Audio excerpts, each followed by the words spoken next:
Hi guys, thank you for joining me again. In today's video, we are going to do a quilt pattern that came in March's Soul Sampler box. Now, if you have not seen my unboxing video for the Soul Sampler box for March, I will put a link in my description box so you can go and check that out just in case you want to see everything else that came in the box besides the quilt pattern that we're going to do today. So we are going to do the Brookside Quilt Pattern. So this quilt right here, Brookside Quilt Pattern. So finished, this quilt will measure 30.5 by 35.5. And we're going to use the fabric that came in the box. It's called Chantilly by Fig Tree and Company for Moda.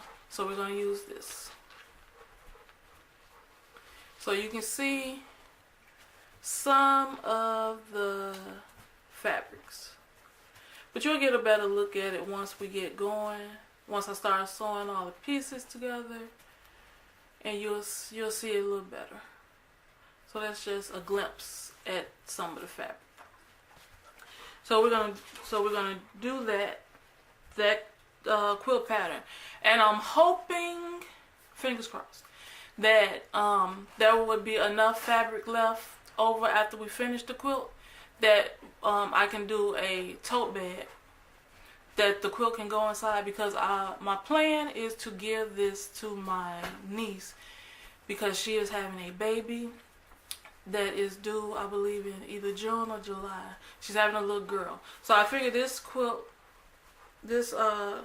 pattern would be perfect for her.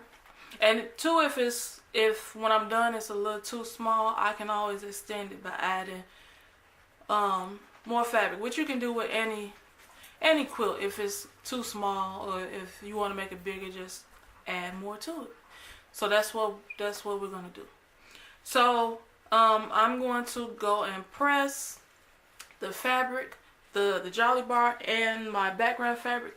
We're gonna use whites for the background.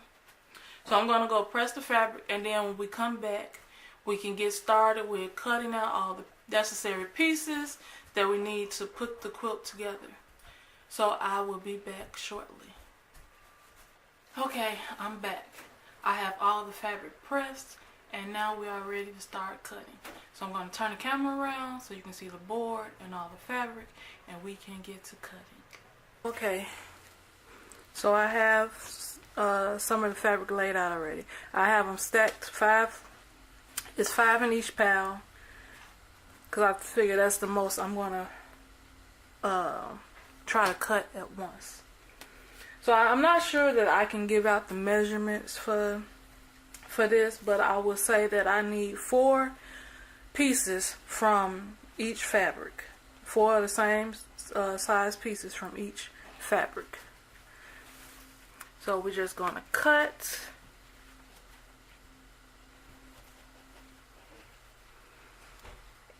till we have the desired amount of pieces for the quilt.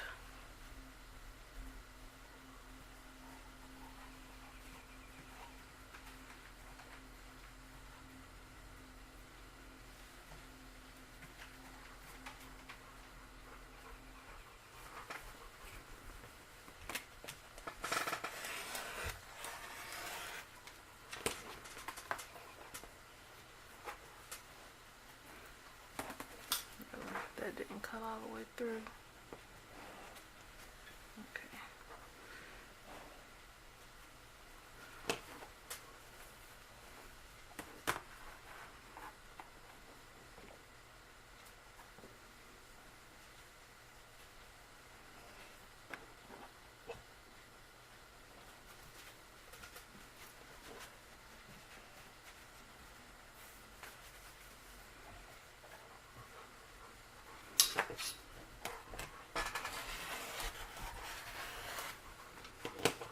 So I think we're going to use these leftover pieces to try to make a tote bag. I think it should be enough left at the end for that.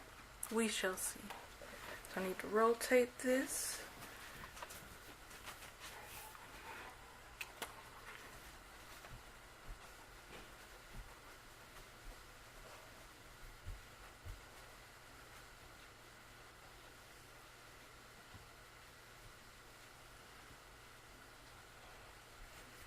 probably speed through this so you don't have to watch me cut all this fabric because I need a lot of pieces.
Okay, so we have all our pieces cut out for the Brookside Quilt Pattern.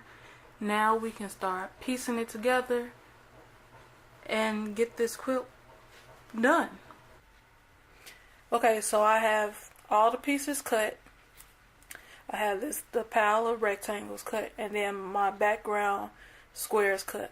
And while I was off camera, I used my friction pen, my blue friction pen, and I drew a diagonal line going from corner to corner. So now I'm going to show you how each rectangle would be laid out so it can make the block that we need for the quilt. So you have one going that way. So, because you need 4 rectangles for each block, and then with that, each one gets a white background piece. So they'll go like this. So that means when I sew going this way, I will cut off a 1/4 inch this way. When I do that, it'll get folded back this way. So this is how it will look once it's sewed. So you do that to all 4. All 4 of the same, well, all of the fabric is going to get sewn like this. But all the color blocks, that's the same, are going to be sewed together. So you're going to do this with all of them. Now I need to pair all of these rectangles with background pieces. So I'm going to do that, and then the next time you see me, we will be at the sewing machine. Okay. So now it is time to do some piecing. So we are going to piece all of this together. So we're going to just sew down the line, and we're just going to keep going with all of them.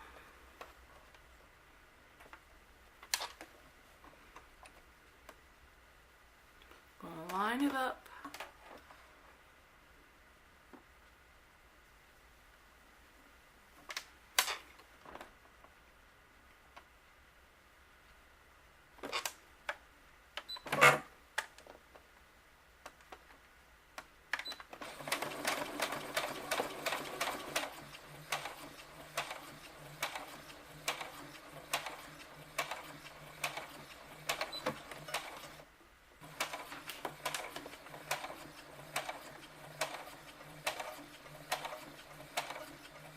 So I'm gonna speed this up.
So we're down to our last two.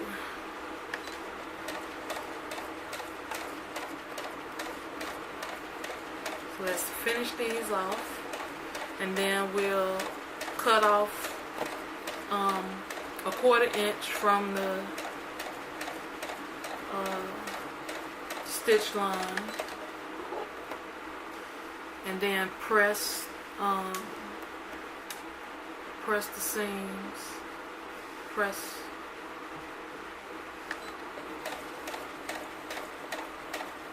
it back.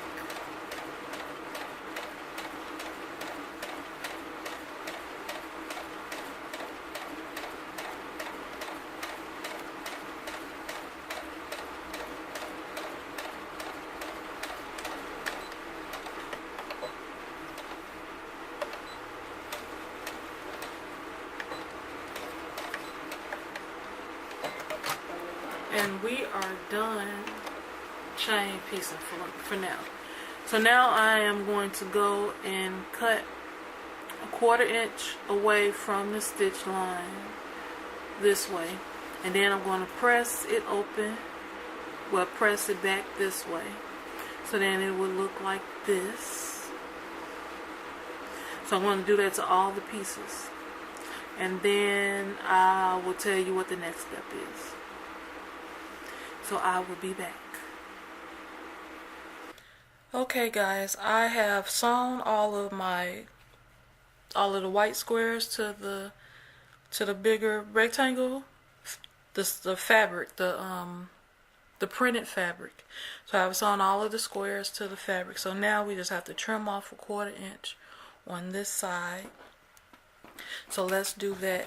I went ahead and I did all the rest of them, but I wanted to leave a couple of them so you can see how we get that did. So you line up the line on your stitch line at a quarter inch, and that is where you cut.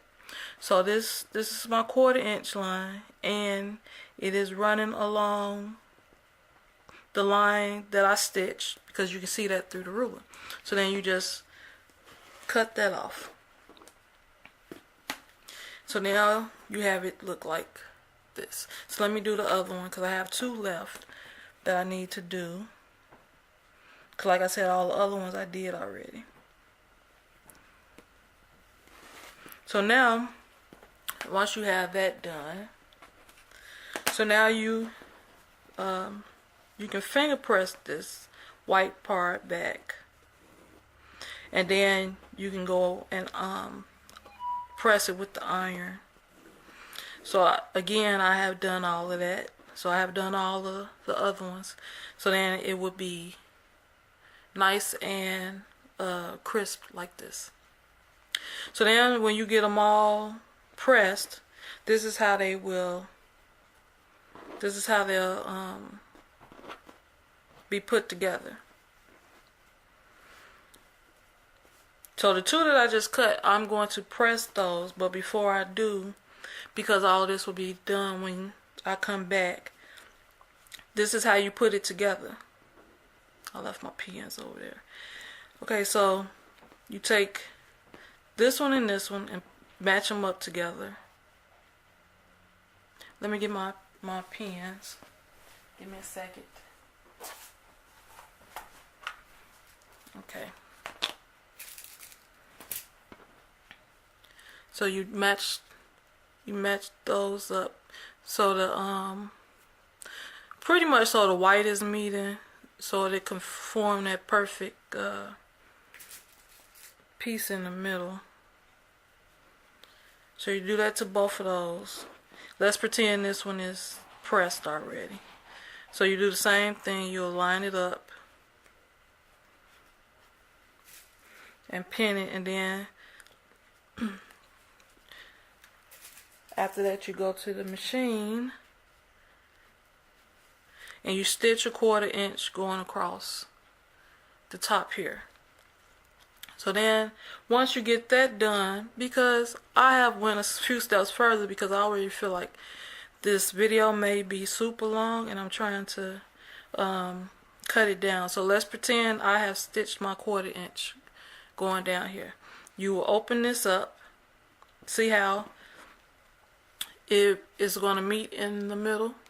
So you open it up, you'll press one going one way, so the seam will be going one way, one will be going that way, and the bottom seam will be going this way.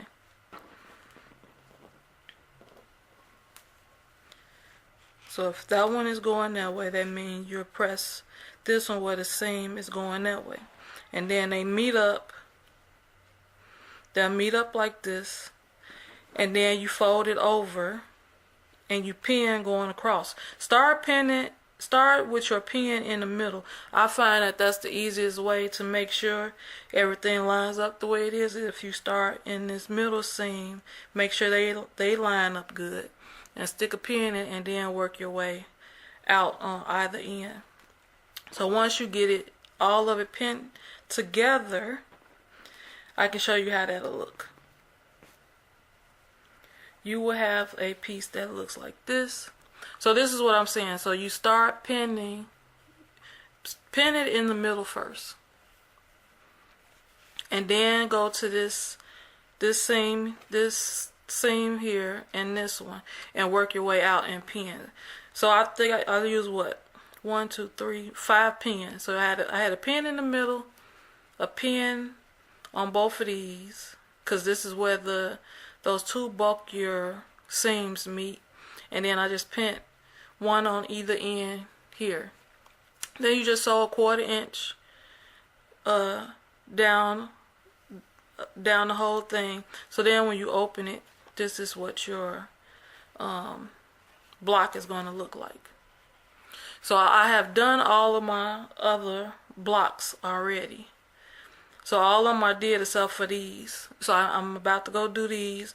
So then when we come back, I'll show you what the next step is for each of these blocks.